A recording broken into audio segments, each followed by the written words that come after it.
we are cooking Crockpot Dump. Just dump some stuff in your crock pot and cook it. Well, these are my potatoes. I've already got them all cut up, peeled up, and let's add some seasonings. See where we going. Here, just some chicken seasoning, garlic, Italian, salt, pepper. Always use my adobo. I used hot sausage, like a hot breakfast sausage. It was less fat, and it gave some spice to it. There's the potatoes.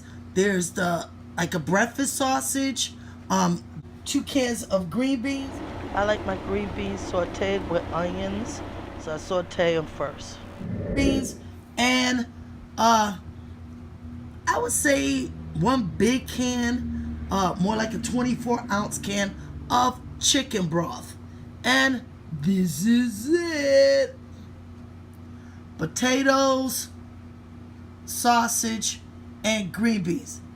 I'm gonna call it my stuff, my Crockpot Dump. Here it is, new Crockpot. It is the top, and it's all good. And this is how it looks. Hot dump. Yummy, yummy for my tummy.